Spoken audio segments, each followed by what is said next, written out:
80 bilhões de dólares. Hoje começa a Copa do Mundo e tem uma pergunta que pouca gente faz. Quanto dinheiro a Copa do Mundo movimenta?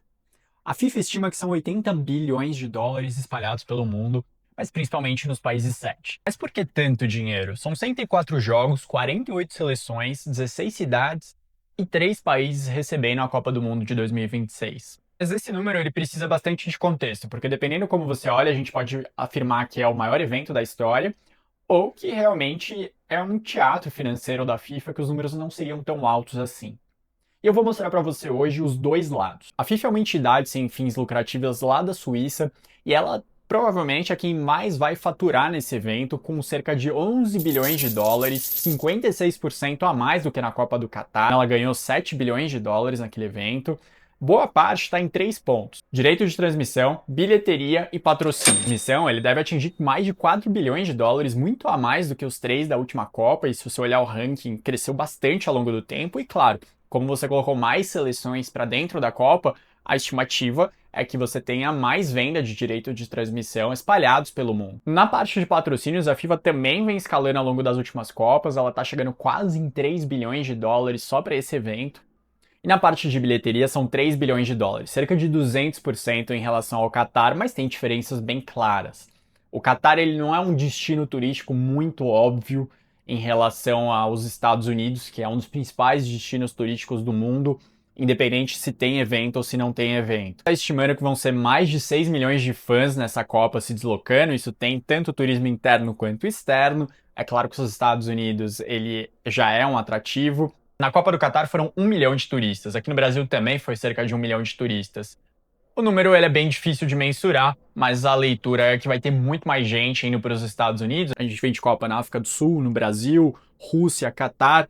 Então, praticamente desde a Alemanha, em 2006, que você não tem um dos principais destinos turísticos acomodando o principal evento do mundo, que é a Copa do Mundo. Nessa parte de bilheteria, que a FIFA vai atingir 3 bilhões de dólares, tem uma diferença muito grande em relação às últimas, e eu vou trazer esse ponto que acho que pouca gente está discutindo, está colocando aqui, que é a questão dos preços dinâmicos. Então, basicamente, quando a gente tentou comprar ingresso aqui no Brasil para a Copa, ou nas últimas Copas, você não tinha muita diferença entre comprar antes e comprar depois. O preço dinâmico ele funciona como quando você procura um voo, uma passagem aérea. Se você comprar com muita antecedência, você vai ver que o avião está vazio e você vai pagar preços mais baixos. Se você procurar um voo para a próxima semana, para amanhã, você vai ver que o avião já está praticamente cheio e a companhia aérea vai cobrar mais de você. E é isso que a FIFA fez. Ela foi encarecendo o preço conforme a demanda existiu. A gente sabe que algumas seleções são mais buscadas do que outras e você vai ver que assistir esses jogos, eles vão ser muito mais caros do que em relação às outras Copas. Assistir jogos de mata-mata, assistir final, abertura, vai ser muito mais caro do que jogos passados. A final da Copa pode custar cerca de 34 mil reais, cerca de 9 vezes mais do que a final da Copa no Catar. Outro ponto que para quem gosta de futebol, para quem gosta de negócio, marketing esportivo, não é muito aberto para todos, mas que é bem importante de compartilhar. A FIFA vai distribuir cerca de 700 milhões de dólares em premiação. O campeão ganha 50 milhões de dólares, o vice-campeão ganha 33 milhões de dólares, o terceiro lugar 29 milhões de dólares, mas na verdade quem mais ganha são os clubes que cedem seus jogadores para a Copa do Mundo. 355 milhões de dólares distribuído para 400 clubes espalhados pelo mundo. E tem uma diferença bem grande dessa Copa dos Estados Unidos em relação à Copa do Catar, do Brasil, da Rússia, que nenhum estádio foi construído para essa Copa. Tudo já existia.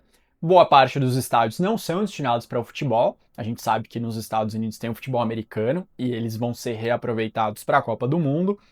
Tem o estádio mais caro do mundo, que é o de Los Angeles, o SoFi Stadium, que custou 5 bilhões e meio de dólares para ser construído. Tem o MetLife Stadium, estádio que o Brasil vai estrear, ele custou 1 bilhão e 600 milhões de dólares.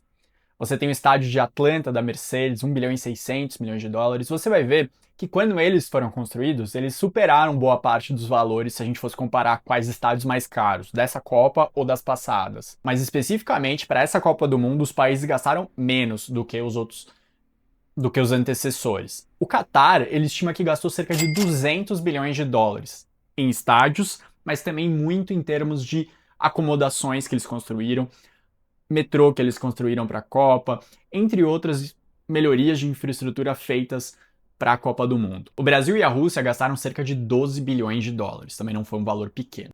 Quem está acompanhando a cobertura dos principais jornais tá vendo que a seleção brasileira ela não tá ficando especificamente na cidade que ela vai jogar o jogo da estreia, nem o segundo, nem o terceiro. Ela tá em uma outra cidade. Isso acontece com diversas seleções. Além da cidade sede, você tem diversas cidades dos Estados Unidos e do México que estão sendo utilizadas como base para as seleções treinarem durante a Copa. E isso também movimenta o PIB dessas cidades. A gente viu reportagens brasileiras mostrando que vários torcedores brasileiros foram assistir o treino, que a FIFA obriga que algum treino seja aberto para torcedores. Você tem a própria acomodação da seleção, que exige todos os preparativos. Então, movimenta bastante a economia das cidades. Tem toda a discussão se os americanos vão engajar nessa Copa do Mundo, se não vão engajar, mas aí a gente pode trazer para o nosso próprio exemplo. O Brasil vai movimentar cerca de 4 bilhões e 300 milhões de reais durante a Copa do Mundo, estimativa da CNC. Ou seja, nos 80 bilhões de dólares que a FIFA estima que a economia vai ter de impacto, às vezes não está nem nos locais em que vão acontecer a Copa do Mundo. Deve ter um crescimento de 6,5% em relação a 2022. A CNC está estimando que 70% desse valor vai para alimentação e bebida. São as pessoas se reunindo para assistir os jogos ou assistindo fora de casa. Esse evento que ele ajuda realmente a integrar um pouco mais, as pessoas assistindo com a família, com um amigo, ele movimenta bastante dinheiro da economia brasileira. Também tem para vestuário, para artigos de decoração, para alguma decoração das próprias pessoas para a Copa do Mundo. Ponto diferente em relação às Copas anteriores é que a gente até está vendo uma busca maior por TVs, cerca de 8% em relação a abril, mas esse valor está 15% menor do que as Copas passadas. Quem é especialista da área que vende esse produto, eles estimam que isso está acontecendo porque teve pouca inovação, que o brasileiro está percebendo menos mudança das televisões em relação ao que ele percebia nas Copas anteriores, quando você teve mudança no sinal, quando você teve a introdução do 4K, agora do 4K para o 8K, pouco foi percebido em termos de valor agregado em trocar sua televisão. Então, por isso, parece que realmente vai se vender menos televisões. A parte, claro, de toda a discussão do brasileiro estar com endividamento mais alto, isso eu não vou entrar tanto aqui nesse vídeo, mas quem tiver dúvida pode perguntar. E aqui eu vou trazer um estudo bem interessante de um pesquisador inglês sobre com quem fica realmente o dinheiro da Copa do Mundo. Fica nos países que recebem o evento, fica fora desses países, fica por onde? O Victor Matheson, economista, ele passou décadas estudando grandes eventos esportivos e a conclusão dele é que muitas vezes os torneios eles superestimam os benefícios econômicos deles. Ele colocou 3 razões para isso. A primeira é chamada efeito substituição. Então, muito do dinheiro ele não é exatamente novo, ele só muda o destino dele. Então, você deixa de ir no restaurante que você iria no final de semana para ir num bar temático para a Copa do Mundo. Então, o total ele não chega a aumentar, ele só é deslocado de um local para outro. O segundo ponto são os turistas que fogem do evento, do grande evento.